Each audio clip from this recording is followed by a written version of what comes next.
Welcome to the bold analysis. I have been receiving calls and people really asking my opinion on the Moses Kuria slur. As someone who once served in the newsroom, it is not a very good way. But I will not want to take it that way. The commercial warfare towards the media houses is deeper than what the public is consuming. And the public is now getting themselves weighing between what the political class is saying and what is coming from the media. And I am seeing quite a number falling into that trap. Today, I want to listen to that. Yesterday I was traveling, so I did not follow it. But I've tried to listen to the root cause of all this, and I've also looked at the reaction. And I want to say without mincing my words, Moses Kuria made a statement yesterday that the government agencies departments that will advertise with the media, with nation media, should find themselves fired. Get that soundbite here. Na nimaliza nini watu wa media kusema nation media muamue kama nini ni gazeti ama broadcasting house ama media house ama ni chama cha upinzani. Na mimi nimesema kutoka leo hata sio kesho, idara yote ya serikali nitaona imeweka advertisement kwa nation media, ujihesabu kwa nyumbani. Ndio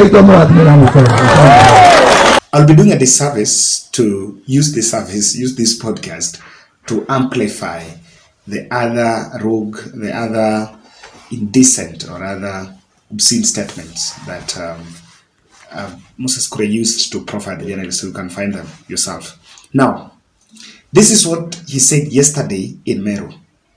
And since that, I have seen people reacting to Moses Kuria and are now trying to narrow it as if the statement was a Moses Kuria versus nation. That's not it. And I want to convince you that what is happening is a script that is being acted, and Moses Kuria is the lead actor in it, and people are not simply seeing it. If you look at the series of tweets, he continued to do those attacks. Now, do you know that state departments do not go to media house directly to advertise? People in the media space, in the comment section, get to understand. Do you know there is Directorate of Government Advertising, GAA? So GAA is the body that oversees advertising. It is the link between state departments, government ministries, and parastatals to the media houses. They're the ones that which decide where you're taking it. They manage the pool of funds where government, how government is advertising. And so, that's number one. Number two, who is the employer of state departments? They are people like principal secretaries who are appointed by the president. They are presidential appointees. Those ones can be sacked by the president. But then there are those who, even though all of them, those appointed by the president and even the others, go through the Public Service Commission now. The employer is Public Service Commission. So me and you know very well that Moses Kuria do not have the powers to fire anyone. But that is why I'm saying he was not speaking that he's going to fire. He was speaking the voice of the president. And that is a collective voice of those in power. It is not true that Moses Kuria is attacking nation.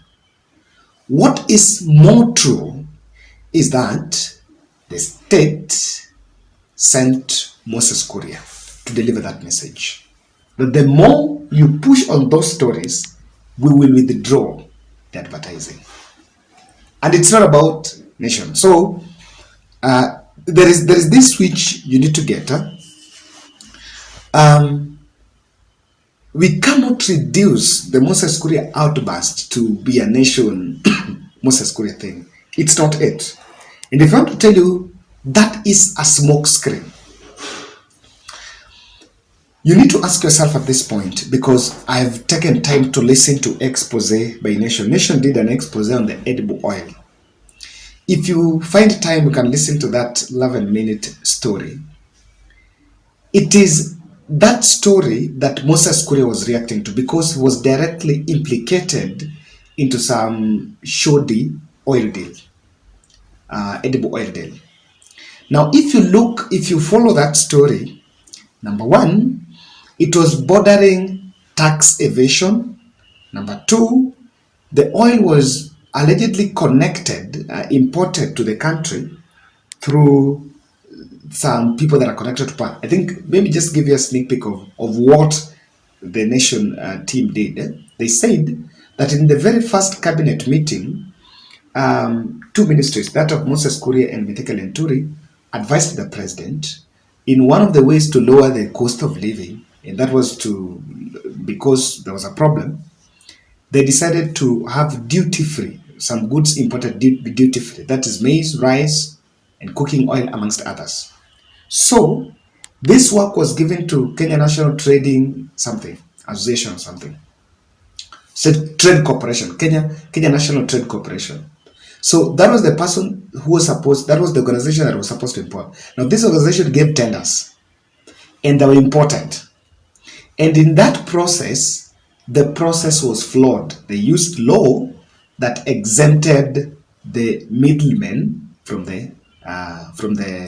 taxes. And of course, the corporation was supposed to import direct from Malaysia, but these middlemen in the middle there, those companies benefited. In fact, if you look at it, it is a deal that that oil paradox is a deal went so. Someone might have leaked that information out to Nation because the deal did go through well. So instead of sorting Nation, they should just sit back. Instead of going after media, they should sit back and find, okay, why is it that we are doing a lot of stuff in the back room, but they're leaking out? Why? Somebody will tell me maybe the devil is at work, but it's very true. So if you look at that, immediately that story was published, Moses Kuria came out with that attack that we can even withdraw the advertising. We will stop advertising with you. Now, it is not Moses Kuria that decides where to advertise. It is government advertising agency. So this was a diversionary tactic, because as we speak, no one is talking about that oil deal. Everyone is attacking Moses Kuria and, the personality of Moses Kuria and how he's been doing it in the past and how he's an enemy of the media. That is not it. The smoke screen was that attack, and because they know that when we say we're withdrawing government advertising, the whole media houses are going to cover that story because it's something emotive, and with that, we shall have set the agenda for the nation. In media, there is something called agenda setting theory, where they set the discussion. And so they wanted to suppress that story. And that is what I'm saying. It is not about nation. Citizen did a story. I've been doing investigative stories. Yes. Citizen did Shakahola, implicated some people. There have been a lot of stories that are being done. This is not the first investigative story. Even KTN did a story last year about Standard Gauge Railway. So this is not the first story. The true story here is, this is a ploy to suppress the original story. The original story is, when we entered into importation of oil duty-free, it was supposed to help us lower the cost of cooking oil. Now, why has it not reduced? That's the question.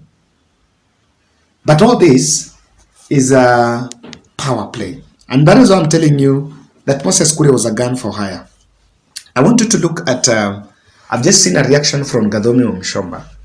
She has just reacted saying, Freedom of press is one of the fundamental principles of governance achieved through the second liberation in the country.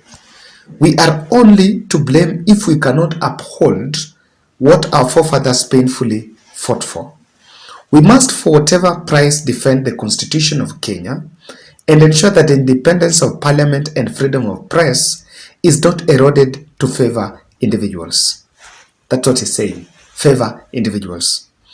As a trained journalist, I respect the principle of fair play, and thus right of reply must not be demanded through coercion or threats. Journalists must be safe and free to express in the modern society in their role in agenda setting and gatekeeping. Now, this is what I'm talking about. I told you that the two roles of the media, three roles. There is that informing you. Media also helps in surveillance because it will say, like the weather stories are like warn you what is coming. Then there is gatekeeping and agenda setting. Gatekeeping is what nation did, keeping the state and balance. And then agenda setting is setting the discussion of the day. So if nation are giving us a discussion about the oil, then we should be allowed to do it. We should be allowed to have that conversation instead of then changing it to be something totally different. And let me tell you, as we talk, there is a strained relationship between media and the state. You know why? In the current budget, and this is very classified, in the current budget, we did not see a budget set aside for offsetting the pending bills in the media. Government Advertising Agency, that organization, that body I was telling you, owes media houses billions. While there were billions that were set aside for paying pending bills on oil, I think it was the subsidy, oil subsidy. After all that petroleum subsidy, after all that stories, the remainder was set aside for it, and I think even the maize subsidy is also going to be paid. But the Government Advertising Agency, which is the body that coordinates it, owes media houses a lot of money. Now, in this budget, we are not seeing it. And that's why the relationship is not that friendly. I want to tell you something. The threat to withdraw advertising was not targeting nation. That information was targeting media houses that want to cover government. And do you know why? They're a bit threatened, and the strategy is this three. Number one, Ruto wants to discredit the media because the media is leading the public opinion. As we go on, things are not so good, and not a failure, but I think jump-starting, and they've not yet met people's expectations. And the Kenyan people are listening to the media more because the opposition is not talking. They're calling some press briefings here and there. But then, if you're to do a survey, you realize that majority of Kenyans are consuming information through the media, and the media has come out open. In fact, Nation has been out. If you've been following their features, they've been facing facts head on. So they want to create an us versus them. Us versus them.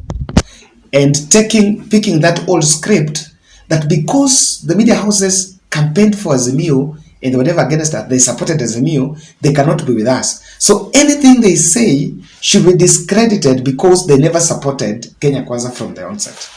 That's the script being implemented here. That is the script Moses Kuria is implementing here. It has nothing to do with those journalists. It has nothing to do with the nation story. It is just trying to profile. And number two, Ruto is very uncomfortable with the governance coverage. Very uncomfortable. And that is why withdrawing the government advertising is just a trigger that is being pulled, and it's warning government media houses. Now, today's Nation. So if Nation is not going to do it, if they are, I want you to imagine that administration, members of administration from Citizen or from Royal Media or Standard are listening to it. Is someone going to do governance stories? No.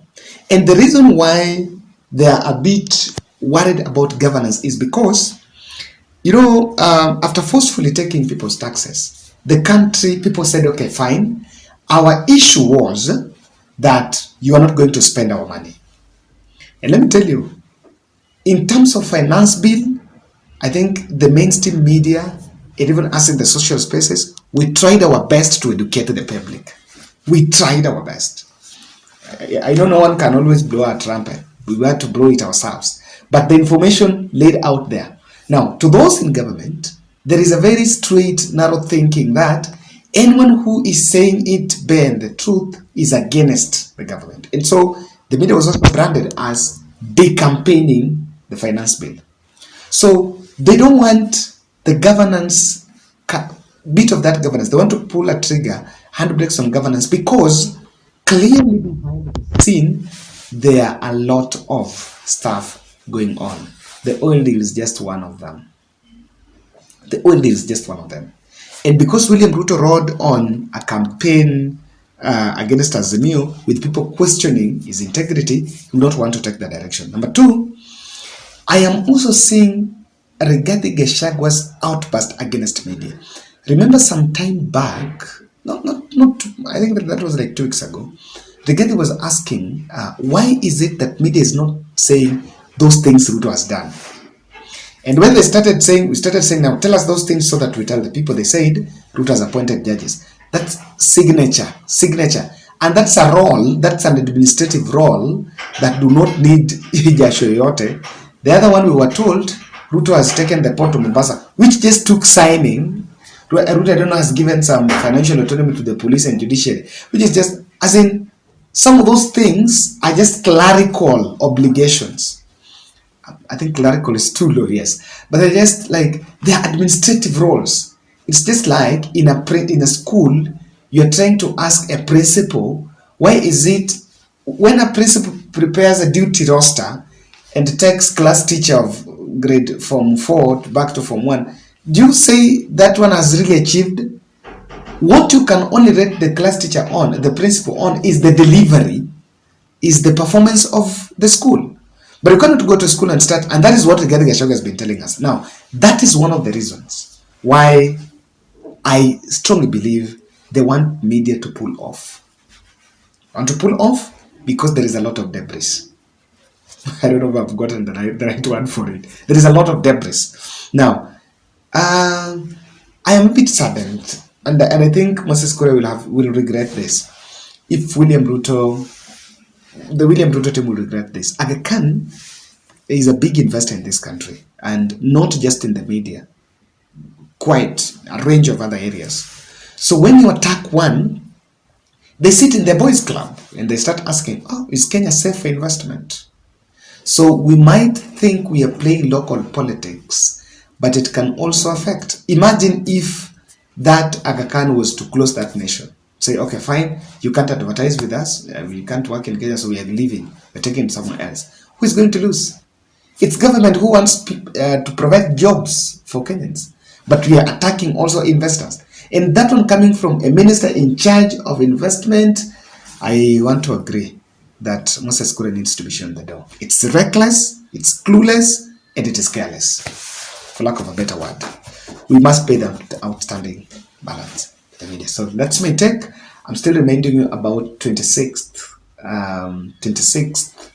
June, this Sunday. We are going to do a children's home, and we're reaching out to you for donation in terms of food stuff and clothing. We've shared the contacts here. If you're within Ngong Road, you can get Brenda, Town and its CBD, Kawira, and also get in contact with me. I've also shared my contact there. And we will help, we'll find out how you can deliver what you have. For the diaspora audience, you can donate your shilling, your 50 shilling, your 100, and then it goes towards that project so that on Sunday we do something for the beautiful children in Nairobi. Thank you.